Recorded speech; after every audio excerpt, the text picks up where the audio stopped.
press the bell icon on the YouTube app and never miss another update. शुभ दिन बच्चों, आज हम एक नया पाठ के बारे में जानेंगे। यानी यहाँ एक व्यक्ति था, यानी उसने एक प्राणी को सहाय करने के लिए जाकर वहाँ उसे क्या हालत होती है इसके बारे में हम जानेंगे। यानी पाठ 8 सीआर का फैसला। पाठ 8 सीआर का फैसला। पहले मैंने आपको पाठ पढ़ाती हूँ, अब क्या करना है, ध्यान से सुनना है और देखना है। नवी ओपन पेज नंबर 39। बहुत दिनों की बात है, एक था पहाड़ी गांव, उसमें रहता था भोला बाला आदमी रघुराम। एक बार रघुराम घूमने जा रहा था। रास्ते में उसने शेर की दहाड़ सुनी। वह डर के कारण इधर उधर देखने लगा। अचानक रघुराम ने देखा एक लोहे का पिंजड़ा, उसमें था एक शेर। रघुराम ने सोचा, शेर तो पिंजड़े में है, वहाँ मुझे खा नहीं सकता। रघुराम पिंजड़े के पास गया। शेर ने कहा, मुझ पर दया करो, पिंजड़े का दरवाज़ा खोल दो, मैं तुम्हें नहीं खाऊंगा। रघुराम शेर पर तरसकर पिंजड़े का दरवाज़ा खोल दिया। शेर बाहर आ गया। शेर रघुराम से कहा, मैं बहुत भूखा हूँ, मेरी बात सुनकर तुमने बहुत गलती की। कहकर उसने झट से रघुराम पर पंजे से वार करने को तैयार हुआ। रघुराम पर वार करने के लिए तैयार हुआ। रघुराम ने देखा एक सियार वहाँ से गुजर रहा था।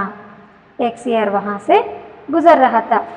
तुरंत रघुराम ने सियार को बुलाया तथा सारी बात कहा सुनाई। सियार ने कहा, इतना बड़ा शेर इस छोटे पिंजड़े में नहीं आ सका।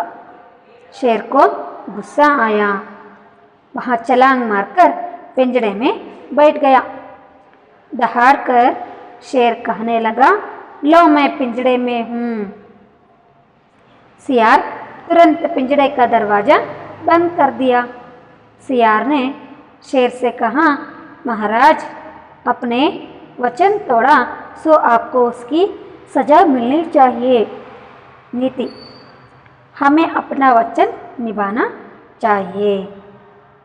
देखो, ಬಹು ದಿನों की बात है, ತುಂಬ ಒಂದು ಹಿಂದಿನ ಮಾತು ಏನಪ್ಪ ಅಂತಂದರೆ, ಏಕ ಪಹಾಡಿ ಗಾಂವ್, ಪಹಾಡಿ ಅಂತಂದರೆ ಬೆಟ್ಟ ಗುಡ್ಡದಿಂದ ತುಂಬಿರ್ತಕ್ಕಂಥ ಒಂದು ಊರು। उसमें रहता था भोला बाला आदमी रघुराम। उस पहाड़ी गांव में एक आदमी रहता था, उसका नाम था रघुराम। वे कैसा था, भोला बाला। भोला बाला ಅಂತಂದರೆ ತುಂಬ ಮುಗ್ಧ ಅಂತ। उस व्यक्ति का नाम क्या था, रघुराम। वे कैसा था, भोला बाला, ಮುಗ್ಧ ಅಂತ। ಅವನು ತುಂಬ ಮುಗ್ಧ, ಯಾರೇ ಏನೇ ಹೇಳಿ ತಟ್ಟಂತ ನಂಬ್ತಕ್ಕಂಥವನು। एक बार रघुराम, ಒಂದಿನ ಏನಾಗುತ್ತೆ ಅಂತಂದರೆ, रघुराम घूमने जा रहा था। क्या करने जा रहा था, घूमने जा रहा था। ಹಾಗೇನೆ ಸುತ್ತಾಡ್ಕೊಂಡು ಬರೋಣ ಅಂತ ಏನು ಮಾಡ್ತಿದ್ದಾನೆ ಅವನು, ಒಂದು ಊರಿಗೆ ಹೊರಟ। रास्ते में उसने शेर की दहाड़ सुनी। क्या सुनी उसके, शेर की दहाड़ सुनी।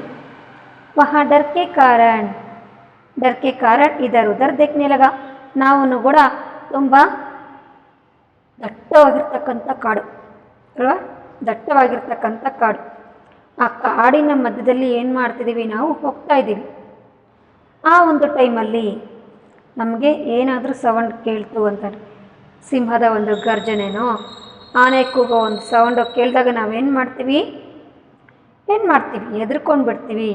डर यानी भय। डर जिसका और करते होता है ಭಯ. डर के कारण ಹೆದರಿಕೆಯಿಂದ ಏನು ಮಾಡ್ತಾನೋ ಆ ಕಡೆ ಈ ಕಡೆ ಏನು ಮಾಡ್ತಾನೆ ನೋಡ್ತಾನೆ. डर के कारण इधर उधर देखने लगा. इधर उधर क्या होता है विलोम शब्द. इधर उधर ನೀವು ಅಪೋಸಿಟ್ ವರ್ಡ್ಸ್. ಇದರ್ ಉದರ್ ಈ ಕಡೆ ಆ ಕಡೆ ಬೈದಿಂದ ಏನು ಮಾಡ್ತಾನೆ ಆ ಕಡೆ ಈ ಕಡೆ ಸುತ್ತು ನೋಡೋದಕ್ಕೆ ಶುರು ಮಾಡ್ತಾನೆ. ಯಾಕೆ ಹೇಳಿ? ರಾಸ್ತೆ ಮೇ ಉಸ್ನೆ ಶೇರ್ ಕಿ ದಹಾಡ್ ಸುನಿ. ಹೋಗ್ತಾವ ಹಾದಿಯಲ್ಲಿ ಏನು ನೋಡ್ದ ಅವನು ಏನು ಕೇಳಿಸ್ಕೊಂಡ? ಶೇರ್ ಕಿ ದಹಾಡ್ ಸಿಂಹದ ಗರ್ಜನೆನ ಅವನು ಏನು ಮಾಡ್ತಾನೆ ಕೇಳಿಸ್ಕೊಂಡಿರ್ತಾನೆ. इसलिए वहाँ क्या करने लगा? इधर उधर देखने लगा. अचानक रघुराम ने देखा लोहे का एक पिंजड़ा. अचानक यानी इधर उधर देख रहा था ना, उस समय उसको एक लोहे का पिंजड़ा दिखा. लोहे का पिंजड़ा ಕಬ್ಬಿಣದಿಂದ ಮಾಡಿರ್ತಕ್ಕಂಥ ಒಂದು ಪಂಜರ, ಕೇಜ್ ಅಂತ ಹೇಳ್ತೀವಿ. ಪಿಂಜಡ ಯಾನಿ ಕೇಜ್. ಪಿಂಜಡ ಕೇಜ್ ಕಬ್ಬಿಣದಿಂದ ಮಾಡಿರ್ತಕ್ಕಂಥ ಒಂದು ಬೋನ್ ಅಂತ ಹೇಳ್ತೀವಿ. ಅಂದರೆ ಪಂಜರ ಅಂತಲೂ ಕೂಡ ನಾವು ಹೇಳ್ತೀವಿ. ಪ್ರಾಣಿಗಳನ್ನು ಕೂಡಿರ್ತಕ್ಕಂಥ ಒಂದು ಬೋನು, ಅದಕ್ಕೆ ನಾವು ಪಿಂಜಡ ಅಂತ ಹೇಳ್ತೀವಿ. उसमें था एक शेर. किसमें था? पिंजड़े में था. शेर कहाँ था? पिंजड़े में था. रघुराम ने सोचा शेर तो पिंजड़े में है. ಅದನ್ನು ನೋಡ್ತಿದ್ದಂಗೆ ಹಬ್ಬ ಸದ್ಯ ಆ ಸಿಂಹ ಯಾವುದ್ರಲ್ಲಿದೆ? ಬೋನ್ನಲ್ಲಿದೆ ಅಂತ ಏನು ಮಾಡ್ತಾನೆ ಹಬ್ಬ ಅಂತ ಏನು ಮಾಡ್ತಾನೆ ಅವನು ಸುಮ್ಮನೆ ಆಗ್ತಾನೆ. ವಹ ಮುಜೆ ಕಾನೈ ಸತ್ತ. ಸದ್ಯ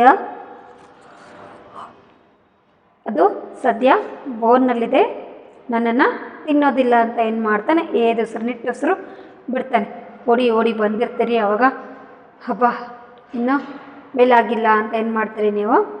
ಟೈಮ್ ಆಗಿದೆ ಅಂತ ರಸ್ತೆ ಉದ್ದಕ್ಕೂ ಓಡಿ ಬಂದಿರ್ತೀರಿ. ಸ್ಕೂಲ್ ಗೇಟ್ನ ಬಂದು ತಲುಪಿದ್ರಿ, ಆವಾಗ ಬೆಲ್ಲಾಗುತ್ತೆ. ಸದ್ಯ ಬೆಲ್ಲಾಯಿತು, ಅಷ್ಟರಲ್ಲೇ ಬಂದೆ ನಾನು ಅಂತ ಏನು ಮಾಡ್ತೀರಿ ಹಬ್ಬ ಅಂತ ಉಸಿರು ಬಿಡ್ತೀರಲ್ವ. ಅದೇ ಥರನೇ ರಘುರಾಮ ಪಿಂಜಡನ ನೋಡ್ಬಿಟ್ಟು ಏನು ಮಾಡ್ತಾನೆ, ಸದ್ಯ ಬೋನಲ್ಲಿದೆ ಅದನ್ನು ನನ್ನ ತಿನ್ನಲ್ಲ. ಕಾನಹಿ ಸಕ್ತ ಅಂದರೆ ತಿನ್ನೋದಿಲ್ಲ ಅಂತ ಏನು ಮಾಡ್ತಾನೆ ಸುಮ್ಮನಾಗ್ತಾನೆ. ರಘುರಾಮ್ ಪಿಂಜಡಕ್ಕೆ ಪಾಸ್ ಗಯ. ಅವನೇನು ಮಾಡ್ತಾನೆ ಆ ಬೋನ್ ಹತ್ರ ಹೋಗ್ತಾನೆ. ಪಾಸ್ ಅಂದರೆ ಹತ್ತಿರ.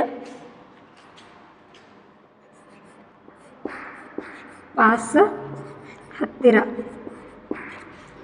जिसका विलोम शब्द होता है दूर. पास दूर है ना. पिंजड़े के पास गया. शेर ने कहा मुझ पर दया करो, पिंजड़े का दरवाज़ा खोल दो, मैं तुम्हें नहीं खाऊंगा. रघुराम पिंजड़े के पास जाते ही शेर कहता है मुझ पर दया करो. दया यानी करुणे. ನನ್ನ ಮೇಲೆ ಏನು ಮಾಡು ನೀನು? ಕರುಣೆ ತೋರಿಸು. ದಯಾ ಯಾನಿ ಕರುಣೆ. ದಯಾ ಕರುಣೆ. ನನ್ನ ಮೇಲೆ ಕರುಣೆ ತೋರಿಸು. ಪ್ಲೀಸ್ ಈ ಪಂಜರದ ಡೋರ್ನ ಓಪನ್ ಮಾಡು, ನಾನು ನಿನ್ನನ್ನು ತಿನ್ನೋದಿಲ್ಲ ಅಂತ ಬಿಡ್ಕೊಳುತ್ತೆ. ಏನಾ? ಪಿಂಜಡೆ ಕ ದರ್ವಾಜಾ खोल दो, मैं तुम्हें नहीं खाऊंगा. ಪ್ಲೀಸ್ ಹೇಗಾದರೂ ಮಾಡಿ ಈ ಡೋರ್ನ ಓಪನ್ ಮಾಡು, ನನ್ನನ್ನು ಹೊರಗಡೆ ಬರೋಕ್ಕೆ ಬಿಡು, ನಾನು ನಿನ್ನ ತಿನ್ನೋದಿಲ್ಲ ಅಂತ ಏನು ಮಾಡ್ತಾನೆ ಬೇಡ್ಕೊಳುತ್ತೆ. ರಘುರಾಮ್ ಶೇರ್ ಪರ್ ತರಸ್ಕರ್. ಅಯ್ಯೋ ಪಾಪ ಅದನ್ನು ಬೋನಲ್ಲಿ ಕೂಡ ಹಾಕಿದಾರಲ್ಲ ಅಂತ ಏನು ಮಾಡ್ತಾನೆ ಇವನು? ಮೊದಲೇ ಮುಗ್ಧ ಅಲ್ವಾ, ಅಯ್ಯೋ ಅಂತ ಅದ್ರ ಮೇಲೆ ಕರ್ಣ ತೋರಿಸ್ಬಿಟ್ಟು ಏನು ಮಾಡ್ತಾನೆ ಅವನು? पिंजड़े का दरवाज़ा खोल दिया. शेर की बात सुनकर रघुराम ने पिंजड़े का दरवाज़ा खोल दिया. शेर बाहर आ गया. क्या? पिंजड़े का दरवाज़ा खोलते ही शेर बाहर आ गया. बाहर अंदर, बाहर ಅಂದರೆ ಹೊರಗೆ. ಆ ಡೋರ್ ಓಪನ್ ಮಾಡ್ತಿದ್ದಂಗೆ ಏನು ಮಾಡ್ತು? ಆ ಲಯನ್ ಹೊರಗಡೆ ಬಂದುಬಿಡ್ತು. ಬಾಹರ್ का विलोम शब्द होता है अंदर. अंदर यानी ಒಳಗೆ. ಇನ್ ಔಟ್ ಅಲ್ವಾ? ಅಂದರ್ ಒಳಗೆ, ಬಾಹರ್ ಹೊರಗೆ, ಔಟ್ ಇನ್ ಅಲ್ವಾ? ಇನ್ ಔಟ್ ಅಂತ ಹೇಳ್ತೀವಿ ತಾನೆ. ಅದೇನು ಮಾಡ್ತು? ತಕ್ಷಣಕ್ಕೆ ಹೊರಗಡೆ ಬಂದುಬಿಡ್ತು. शेर रघुराम से कहा देखो बाहर आकर वहाँ क्या बोलता है. मैं बहुत भूखा हूँ, मैं बहुत भूखा हूँ, मेरी बात सुनकर तुमने बहुत गलती की. ನೀನೇನು ಮಾಡಿದೆ, ನನಗೆ ಮೊದಲೇ ಹೊಟ್ಟೆ ಹಸಿವಾಗ್ಬಿಟ್ಟಿದೆ, ತುಂಬಾ ಹಸ್ಕೊಂಡ್ಬಿಟ್ಟಿದ್ದೀನಿ ನಾನು. ನೀನು ತುಂಬಾ ದೊಡ್ಡ ತಪ್ಪು ಮಾಡಿಬಿಟ್ಟೆ. ಗಲ್ತಿಕ್ಕಿ ಅಂತಂದರೆ ತಪ್ಪು ಮಾಡಿದೆ ನೀನು ಅಂತ. ಗಲತ್ ಸಹಿ, ನೀನು ತುಂಬಾ ದೊಡ್ಡ ತಪ್ಪು ಮಾಡಿದೆ. कहकर उसने झट से रघुराम पर पंजे से वार करने को तैयार हुआ.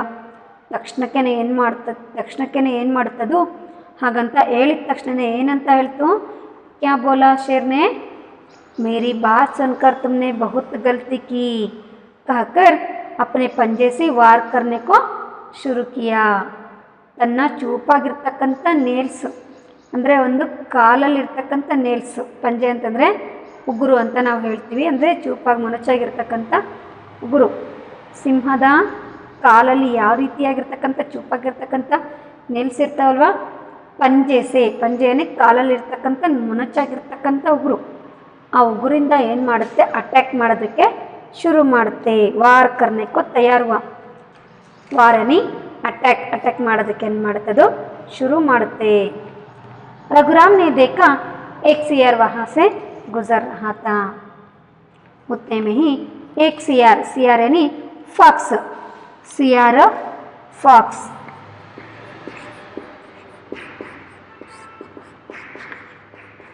सियार फॉक्स, एक सियार ने वहाँ से गुजर रहा था.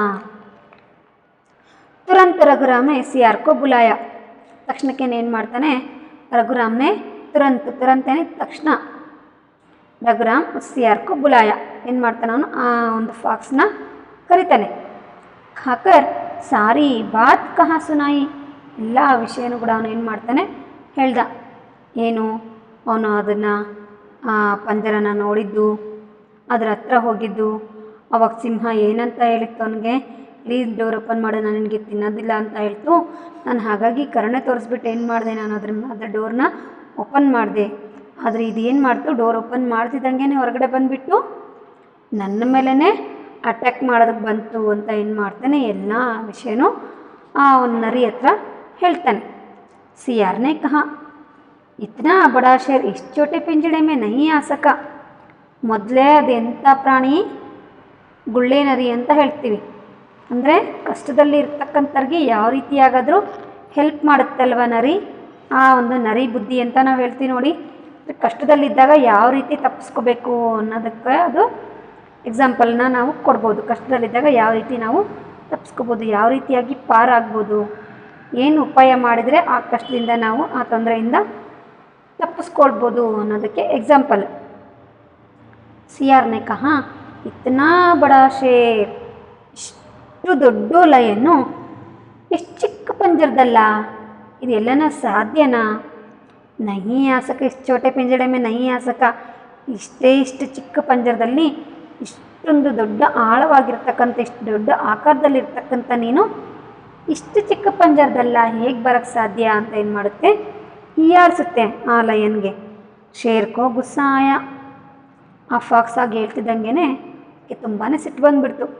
गुस्सा यानी क्रोध, गुस्सा क्रोध, गुस्सा का और एक अर्थ होता है क्रोध. बहुत ही गुस्सा आया, ತುಂಬ ಸಿಟ್ಟು ಬಂದುಬಿಡ್ತು ಅದಕ್ಕೆ. ಹಾಗೆ ಹೇಳ್ತಿದ್ದಂಗೆ ಇಷ್ಟು ದೊಡ್ಡ ಆಕಾರ ಇಷ್ಟು ಚಿಕ್ಕ ಪಂಜರದಲ್ಲಿ ಹೇಗೆ ಬರೋಕ್ಕೆ ಸಾಧ್ಯ ಅಂತ ಹೇಳ್ತಿದ್ದಂಗೆ ಅದಕ್ಕೆ ಸಿಟ್ಟು ಬಂದುಬಿಡ್ತು. ವಹಾ ಚಲಾಂಗ್ ಮಾರ್ಕರ್ ಅಂತಂದರೆ ಒಂದೇ ಸಮನೆಗೇ ಹಾರಿಬಿಟ್ಟು ಪಿಂಜಡೆ ಮೇ बैठ गया. ಚಲಾಂಗ್ ಮಾರ್ಕರ್ ಪಿಂಜಡೆ ಮೇ बैठ गया. ಒಂದೇ ಸಮನೆಗೇ ಹಾರ್ಕೊಂಡೋಗ್ಬಿಟ್ಟು ಏನು ಮಾಡುತ್ತದೋ ಆ ಒಂದು ಪಂಜರದಲ್ಲಿ ಹೋಗಿ ಕೂತ್ಬಿಡುತ್ತೆ. ದಹಾಡ್ಕರ್ ಶೇರ್ ಕಹನೆ ಲಗಾ ಲೋ ಮೇ ಪಿಂಜಡೆ ಮೇ ಹೂಂ. ದಹಾಡ್ಕರ್ ಗರ್ಜಿಸುತ್ತಾ ಹೇಳುತ್ತೆ, ದಹಾಡ್ಯಾನಿ ಗರ್ಜನೆ ಮಾಡ್ಕೊಂಡು ಹೇಳುತ್ತೆ, ಲೋ ಮೇ ಪಿಂಜಡೆ ಮೇ ಹೂಂ, ಕೂಗಿ ಹೇಳುತ್ತೆ, ನೋಡು ನಾನೀಗ ಪಂಜರದಲ್ಲೇ ಇದ್ದೀನಿ ನೋಡು. ಸಿಯಾರ್ ತುರಂತ ಪಿಂಜಡೆ ಕಾ ದರ್ವಾಜಾ ಬಂದ್ ಕರ್ ದಿಯಾ. ಅದು ಹೋಗಿ ಒಳಗಡೆ ಕೂರ್ತಿದ್ದಂಗೆ ಆ ಫಾಕ್ಸ್ ಏನು ಮಾಡ್ತು, ಆ ಡೋರ್ನ ಕ್ಲೋಸ್ ಮಾಡಿಬಿಡ್ತು. ಅಂದರೆ ಆ ಒಂದು ಪಂಜರದ ಡೋರನ್ನು ಏನು ಮಾಡಿದೆ, ಅದು ಕ್ಲೋಸ್ ಮಾಡಿಬಿಡ್ತು. सी आर ने शेर से कहा क्लोज ಮಾಡಿಬಿಟ್ಟು ಡೋರ್ನ ಕ್ಲೋಸ್ ಮಾಡಿಬಿಟ್ಟು ಹೇಳುತ್ತೆ सी आर ಅಂದರೆ ನರಿ ಲಯನ್ಗೆ ಹೇಳ್ತಾ ಇದೆ महाराज अपने जो वचन तोड़ा सो आपको उसकी सज़ा मिलनी चाहिए। महाराज यहाँ केली शेर जंगल का राजा था इसलिए उसने सी आर ने कहा रहा है महाराज। ಯಾಕೆ ಹೇಳಿ ಸಿಂಹ ಕಾಡಿನ ರಾಜ ಅಲ್ವಾ, ಅದಕ್ಕೋಸ್ಕರ ಅದಕ್ಕೆ ರೆಸ್ಪೆಕ್ಟ್ ಕೊಟ್ಟು ಹೇಳ್ತಿದೆ ಮಹಾರಾಜ್ जो आपने वचन तोड़ी उसकी सज़ा मिलनी चाहिए। वचन तोड़ा सो आपको उसकी सज़ा मिलनी चाहिए। ಮಹಾರಾಜ ನೀನೇನು ಆ ಮನುಷ್ಯನಿಗೆ ಕೊಟ್ಟಿರ್ತಕ್ಕಂಥ ಭಾಷೆನ ನೀನು ಮುರಿದಲ್ವ, ಪ್ರಮಾಣನ ನೀನು ಮುರಿದ್ಬಿಟ್ಟೆ ಅಲ್ವಾ, ಅದಕ್ಕೆ ಒಂದು ಫಲವಾಗಿ ನಿನಗೆ ಶಿಕ್ಷೆ ಆಗಲೇಬೇಕು।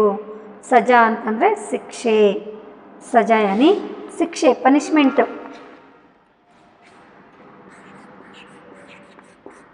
ಸಜಾ ಶಿಕ್ಷೆ, ವಚನ ಪ್ರಾಮಿಸ್, ವಚನ್ ಪ್ರಾಮಿಸ್,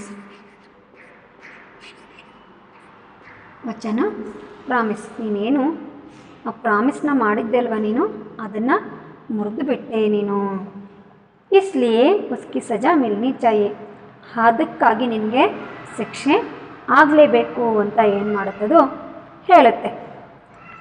इस पाठ से हमको नीति मिलती है कि हमें अपना वचन निभाना चाहिए है ना। ಏನು ಮಾಡ್ದ ಪಾಪ, ಅಯ್ಯೋ ಅಂತ ಅವನು ಏನು ಮಾಡ್ದ, ಆ ಒಂದು ಪಂಜರದ ಡೋರನ್ನು ಓಪನ್ ಮಾಡಿದರೆ ಅವನೇನು ಮಾಡ್ದ, ಅದೇನು ಮಾಡ್ತಲ್ಲ ಏನು, ನೀನು ತಪ್ಪು ಮಾಡಿದೆ ಅಂತ ಏನು ಮಾಡ್ದ, ಅವನ ಮೇಲೇ ಅಟ್ಯಾಕ್ ಮಾಡ್ದ। ಈಗ ಅವನೇನು ಮಾಡಬೇಕು, ಅದರಿಂದ ತಪ್ಪಿಸ್ಕೊಳ್ಬೇಕು, ಹಾಗಾಗಿ ಅಲ್ಲೇ ಹೋಗ್ತಿರ್ತಕ್ಕಂಥ ನರಿನ ಕರೆದ್ಬಿಟ್ಟು ನಡೆದಿರ್ತಕ್ಕಂಥ ಎಲ್ಲ ವಿಷಯನೂ ತಿಳಿಸ್ತಾನೆ। ಆ ನರಿ ಏನು ಮಾಡ್ತು, ಉಪಾಯ ಮಾಡ್ತು, ಏನು ಮಾಡಿದ್ರೆ ಇದು ಮತ್ತೆ ವಾಪಸ್ ಹೋಗುತ್ತೆ ಅಂತ ಯೋಚನೆ ಮಾಡಿಬಿಟ್ಟು ಇಷ್ಟು ದೊಡ್ಡ ಸಿಂಹ ಇಷ್ಟು ಚಿಕ್ಕ ಪಂಜರದಲ್ಲಿ ಹೇಗೆ ಬರೋಕ್ಕೆ ಸಾಧ್ಯ ಅಂತ ಹೇಳ್ತಿದ್ದಂಗೆ ಅದಕ್ಕೆ ತುಂಬ ಸಿಟ್ಟು ಬಂದುಬಿಡ್ತು। ಏನು ಮಾಡುತ್ತೆ, ಸಿಟ್ಟು ಬಂದು ಹೋಗಿ ಪಂಜರದಲ್ಲಿ ಕುತ್ಕೊಂಡ್ಬಿಡುತ್ತೆ। ತಕ್ಷಣಕ್ಕೇ ಆ ಡೋರ್ನ ಕ್ಲೋಸ್ ಮಾಡಿಬಿಡುತ್ತೆ ನರಿ, ಮಾಡಿಬಿಟ್ಟು ಹೇಳುತ್ತೆ ನೀನೇನು ಮಾಡಿದೆ, ಆ ಮನುಷ್ಯನಿಗೆ ಕೊಟ್ಟಿರ್ತಕ್ಕಂಥ ವಚನನ ನೀನು ಮುರಿದೆ, ಭಾಷೆನ ಪ್ರಮಾಣನ ನೀನು ಮುರಿದುಬಿಟ್ಟೆ, ಅದಕ್ಕಾಗಿ ನಿನಗೆ ಶಿಕ್ಷೆ ಆಗಲೇಬೇಕು, ನಡಿ ನೀನು ಮತ್ತೆ ಕೂತ್ಕೋ ಈ ಪಂಜರದಲ್ಲೇ ಅಂತ ಏನು ಮಾಡುತ್ತೆ, ಡೋರ್ನ ಕ್ಲೋಸ್ ಮಾಡಿಬಿಡುತ್ತೆ। ಇದರಿಂದ ನಮಗೇನು ಸಿಗುತ್ತಪ್ಪ, ಏನು ನೀತಿ, ಏನು ಅರ್ಥ ಆಗುತ್ತೆ ಅಂತಂದರೆ ಹಮೆ ಅಪನಾ ವಚನ ನಿಭಾನಾ ಚಾಹಿಯೆ, ನಾವೇನು ಮಾತು ಕೊಟ್ಟಿರ್ತೀವಲ್ವ ಅದನ್ನು ಚಾಚು ತಪ್ಪದೇ ಪಾಲಿಸಬೇಕು, ಇಲ್ಲದೆ ಹೋದರೆ ನಮಗೆ ಅದಕ್ಕೆ ತಕ್ಕನಾಗಿರ್ತಕ್ಕಂಥ ಶಿಕ್ಷೆ ನಮಗೆ ಸಿಗುತ್ತೆ ತಾನೆ।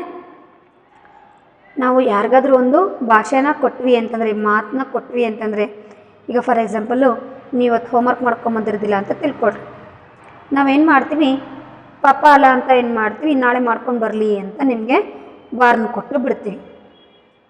ನೀನೇನು ಮಾಡಬೇಕು, ಭಾಷೆ ತೊಗೊಂಡಿರ್ತೀವಿ, ಪ್ರಾಮಿಸ್ ಮಾಡ್ಕೊಂಡು ಬರ್ತೀನಿ ಮಿಸ್, ನಾಳೆ ತಪ್ಪದೆ ಮಾಡ್ಕೊಂಡು, ಪನಿಷ್ಮೆಂಟು ತೊಗೊಳ್ಳಲ್ಲ, ಹೊರ್ಗಡೆಗೂ ಕೂಡ ಹೋಗಲ್ಲ, ಯಾವುದೇ ರೀತಿಯಾಗಿರ್ತಕ್ಕಂಥ ಪನಿಷ್ಮೆಂಟ್ ತೊಗೊಳಕ್ಕೂ ರೆಡಿ ಇರಲ್ಲ। ಏನು ಹೇಳಿರ್ತೀಯ ನೀನು, ನಾಳೆ ನಾನು ಪ್ರಾಮಿಸ್ ಮಾಡ್ಕೊಂಡು ಬರ್ತೀನಿ ಮಿಸ್ ಅಂತ ಹೇಳಿರ್ತೀಯ। ನೀನು ಮಾಡ್ಕೊಂಡು ಬರ್ದೆ ಹಾಗೆ ಬಂದೆ ಅಂತಂದರೆ ನೀನು ಏನು ಮಾಡ್ದಂಗಾಯ್ತು, ಕೊಟ್ಟಿರ್ತಕ್ಕಂಥ ಭಾಷೆನ ಅಂದರೆ ಪ್ರಮಾಣ ಮಾಡಿರ್ತೀಯಲ್ಲ ಅದರಿಂದ ನೀನು ತಪ್ಪಿಸ್ಕೊಂಡೆ, ಅದಕ್ಕಾಗಿ ನಿನಗೆ ಶಿಕ್ಷೆ ಆಗಲೇಬೇಕು। ನಾನು ನಿನಗೆ ನಿನ್ನೆ ವಾರ್ನ್ ಮಾಡಿದ್ನಲ್ಲಪ್ಪ, ನೀನು ಮಾಡ್ಕೊಂಬಂದಿಲ್ಲಲ್ಲಪ್ಪ, ಹಾಗಾಗಿ ನಾನು ಇವತ್ತೇನು ಮಾಡ್ತೀನಿ, ನಿನಗೆ ಪನಿಷ್ಮೆಂಟ್ ಮಾಡ್ತಿದ್ದೀನಿ ತಗೋ ಅಂತ ಟೀಚರ್ ಏನು ಮಾಡ್ತಾರೆ, ನಿಮಗೆ ಪನಿಷ್ಮೆಂಟ್ನ ಮಾಡ್ತಾರೆ। ಅದು ಆಗ್ಕೂಡ್ದು ಅಂತಂದರೆ ಏನು ಮಾಡಬೇಕು, ನಾವು ಕೊಟ್ಟಿರ್ತಕ್ಕಂಥ ಮಾತನ್ನು ನಿಭಾಯಿಸ್ಕೊಂಡು ಹೋಗಬೇಕು। ಅದು ಅಷ್ಟೇ ಅಲ್ಲ, ಬರೀ ಹೋಮ್ವರ್ಕಿಂದ ಅಷ್ಟೇ ಅಲ್ಲ, ನೀವು ಮತ್ತೆ ಪ್ರಾಮಿಸ್ ಮಾಡಿರ್ತೀರಿ, ಈ ಟೈಮಲ್ಲಿ ಕಡಿಮೆ ಸ್ಕೋರ್ ಮಾಡಿರ್ತೀರಿ, ನೆಕ್ಸ್ಟ್ ಟೈಮ್ ನಾನು ತುಂಬ ಚೆನ್ನಾಗಿ ಮಾರ್ಕ್ಸ್ ತೊಗೊಳ್ತೀನಿ ಅಂತ ಹೇಳಿರ್ತೀರಿ, ಆ ಮಾತನ್ನು ಕೂಡ ನೀವೇನು ಮಾಡಬೇಕಾಗುತ್ತೆ, ಪಾಲಿಸ್ಬೇಕಾಗುತ್ತೆ ಅಲ್ವಾ। ನೀವೇನು ಪ್ರಾಮಿಸ್ ಮಾಡಿರ್ತೀರಿ, ಆ ಪ್ರಾಮಿಸ್ಗೆ ತಕ್ಕಂತೆಯೇ ನೀವೇನು ಮಾಡಬೇಕು, ನಡ್ಕೊಂಡು ಹೋಗಬೇಕು ಅಲ್ವಾ। ಈಗ ನೀವು ಪ್ರಾಮಿಸ್ ಮಾಡಿದ್ರಿ, ನಾನು ಚೆನ್ನಾಗಿ ಓದ್ತೀನಿ ಅಂತ ಪ್ರಾಮಿಸ್ ಮಾಡಿದರೆ ಅದಕ್ಕೆ ತಕ್ಕನಾಗಿರ್ತಕ್ಕಂಥ ಕೆಲಸ ನೀವು ಮಾಡ್ಕೊಂಡು ಹೋದರೆ ಆ ಒಂದು ಗುರಿನ ನೀವು ತಲುಪ್ಬೋದು, ನೀವು ಕೊಟ್ಟಿರ್ತಕ್ಕಂಥ ಭಾಷೆನ ಉಳಿಸ್ಕೋಬೋದು। ಬರೀ ಪ್ರಾಮಿಸ್ ಒಂದು ಮಾಡಿಬಿಟ್ಟು ಏನು ಮಾಡದೇ ಇದ್ದರೆ ಇದೇನಾಗುತ್ತೆ, ತಪ್ಪಾಗುತ್ತೆ, ಆ ತಪ್ಪಿಗೆ ನಮಗೆ ಶಿಕ್ಷೆ ಅದೇ ಆಗುತ್ತೆ। ತಪ್ಪು ಮಾಡಿ ಅದನ್ನು ಮಾಡೋಕ್ಕಾಗ್ದೇ ಪಶ್ಚಾತ್ತಾಪ ಪಡೋದಕ್ಕಿಂತ ಏನು ಮಾಡಬೇಕು, ಪ್ರಯತ್ನ ಪಡಬೇಕು. ಕೊಟ್ಟಿರ್ತಕ್ಕಂಥ ಭಾಷೆನ ಉಳಿಸ್ಕೊಳ್ತಕ್ಕಂಥ ಕೆಲಸ ನಾವೇನು ಮಾಡಬೇಕಾಗುತ್ತೆ, ಮಾಡಬೇಕು. ಇಲ್ಲ ಅಂದರೆ ಆ ಲೆಸನಲ್ಲಿ ಲಯನ್ಗಾಯ್ತಲ್ವ ಅದೇ ಗತಿನೇ ನಮಗೂ ಕೂಡ ಆಗುತ್ತೆ. ಅಮ್ಮ ಹೇಳಿರ್ತಾರೆ ನಿನಗೆ, ನೀನು ನೆಕ್ಸ್ಟ್ ಟೈಮ್ ಏನಾದರೂ ನೀನು ಚೆನ್ನಾಗಿ ಓದಲಿಲ್ಲ ಅಂತಂದರೆ ನಾನು ತೊಗೊಂಡೋಗಿ ಸೀದಾ ಹಾಸ್ಟ್ಲಿಗೋ ಇಲ್ಲ ರಿಮೈಂಡ್ ರೂಮಿಗೋ ಹಾಕ್ತೀನಿ ಅಂತ ಏನು ಮಾಡಿರ್ತಾರೆ, ಎದುರಿಸಿರ್ತಾರೆ. ನೋಡ್ತಾರೆ, ಒಂದು ಸಲ ನೋಡ್ತಾರೆ, 2 ಸಲ ನೋಡ್ತಾರೆ, 3 ಸರಿ ನೋಡ್ತಾರೆ. ನೀವು ಪದೇ ಪದೇ ಪದೇ ಪದೇ ಅದೇ ತಪ್ಪನೆ ಮಾಡ್ತಿದ್ರಿ ಅಂದರೆ ಏನಾಗುತ್ತೆ, ಅಮ್ಮನಿಗೆ ಕೋಪ ಬಂದುಬಿಟ್ಟು ಅವ್ರು ಏನು ಹೇಳಿರ್ತಾರೋ ಅದನ್ನು ಮಾಡೋದಕ್ಕೆ ಶುರು ಮಾಡ್ತಾರೆ ಅಲ್ವಾ. ಹಾಗಾಗಿ ಯಾರೇ ಆಗಲಿ ನಾವೂ ಕೂಡ ಅಷ್ಟೇ, ನಾವೂ ಕೂಡ ಕೊಟ್ಟಿರ್ತಕ್ಕಂಥ ಮಾತಿಗೆ ತಕ್ಕಂತೆ ನಡಿಬೇಕು. ಬರೀ ನಿಮಗಷ್ಟೇ ಅಲ್ಲ, ನಾವು ನಡಿಬೇಕು. ಅಂದರೆ ನಿಮಗೂ ಕೂಡ ನಾವು ಹೇಳಿರ್ತೀವಿ, ಇಂಥದ್ದು ಮಾಡ್ತೀವಿ, ಇಂಥದ್ದು ಕೊಡ್ತೀವಿ ಅಂತ ಹೇಳಿರ್ತೀವಲ್ವ, ಅದನ್ನು ಕೂಡ ನಾವು ಮಾಡಬೇಕಾಗುತ್ತೆ. ಯಾವುದೇ ಮನುಷ್ಯ ಆಗಲಿ ತನ್ನ ಏನು ಪ್ರಾಮಿಸ್ ಮಾಡಿರ್ತಾನಲ್ವ ಅದನ್ನು ಉಳಿಸ್ಕೊಳ್ತಕ್ಕಂಥ ಕೆಲಸ ನಾನು ಮಾಡಬೇಕು, ಅದನ್ನು ನಿಭಾಯಿಸ್ಕೊಂಡು ಹೋಗ್ಬೇಕು. ಕೊಟ್ಟಿರ್ತಕ್ಕಂಥ ಭಾಷೆನ ಮುರಿದೇನೆ, ಪ್ರಾಮಿಸ್ ಮಾಡಿರ್ತಾನಲ್ವ ಆ ಪ್ರಾಮಿಸ್ ಮುರಿದೇನೆ ಅದನ್ನು ನಿಭಾಯಿಸ್ಕೊಂಡು ಹೋಗಬೇಕು. ನಿಭಾನ ಅಂತಂದರೆ ಅದನ್ನು ನಡೆಸ್ಕೊಂಡು ಹೋಗಬೇಕು. ಕೊಟ್ಟಿರ್ತಕ್ಕಂಥ ಪ್ರಾಮಿಸ್ನ ಉಳಿಸ್ಕೋಬೇಕು ಅವನು ಅಲ್ವಾ. ನಿನ್ನ ಫ್ರೆಂಡಿಗೆ ಹೆಲ್ಪ್ ಮಾಡ್ತೀನಿ ಅಂತ ಹೇಳಿ ಬಂದಿರ್ತೀಯ, ಪಾಪ ಅವನಿನ ನಂಬ್ಕೊಂಡಿರ್ತಾನೆ, ಅವನಿಗೆ ನೀನು ಸಹಾಯ ಮಾಡಬೇಕು ಅಲ್ವಾ. ಈ ರೀತಿಯಾಗಿ ನಾವು ಯಾರಿಗಾದ್ರೂ ಒಂದು ಪ್ರಾಮಿಸ್ನ ಮಾಡಿದ್ವಿ ಅಂತಂದರೆ ಅದನ್ನು ಉಳಿಸ್ಕೋಬೇಕು. ಅರ್ಥ ಆಯ್ತಲ್ವ. समझ में आया ना बच्चों आपको। इस पाठ से हम जानते हैं हम जो वचन देते हैं यानी ಪ್ರಾಮಿಸ್ ಮಾಡ್ತೀವಲ್ವ ಅದನ್ನು ನಾವು ಉಳಿಸ್ಕೋಬೇಕು. ನಿಭಾನ ಚಾಯಿ ಅಂತಂದರೆ ಅದನ್ನು ನಾವು ಪಾಲನೆ ಮಾಡಬೇಕು. ಕೊಟ್ಟಿರ್ತಕ್ಕಂಥ ಭಾಷೆನ ಉಳಿಸ್ಕೋಬೇಕು. ಅರ್ಥ ಆಯ್ತಲ್ವಾ. ಬಚ್ಚೋ ಧನ್ಯವಾದ.